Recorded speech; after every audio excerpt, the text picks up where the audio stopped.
नवीन आर्थिक वर्षात अनेक नवीन नियम लागू होत आहेत, ज्यांची घोषणा केंद्रीय अर्थसंकल्प 2024-25 मध्ये करण्यात आली होती। केंद्रीय अर्थमंत्री निर्मला सीतारामन यांनी 1 फेब्रुवारी रोजी सादर केलेल्या बजेटमध्ये शेतकऱ्यांसाठी मोठी घोषणा केली, ज्यामध्ये किसान क्रेडिट कार्डची कर्ज मर्यादा वाढवण्याचा निर्णय देखील समाविष्ट आहे।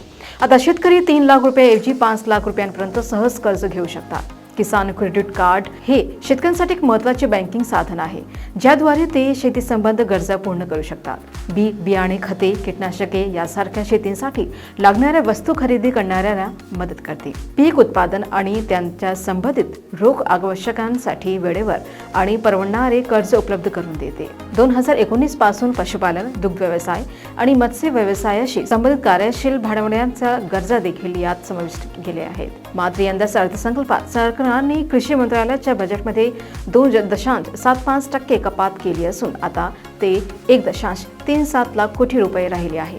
पण सरकारने मत्स्यपालन, पशुपालन आणि दुग्ध व्यवसाय क्षेत्रांसाठी बजेट 37% वाढवून 7,544 कोटी रुपये केले गेले आहे आणि अन्नप्रक्रिया क्षेत्रांसाठी 56% वाढवून 4,364 कोटी रुपये केले गेले आहे।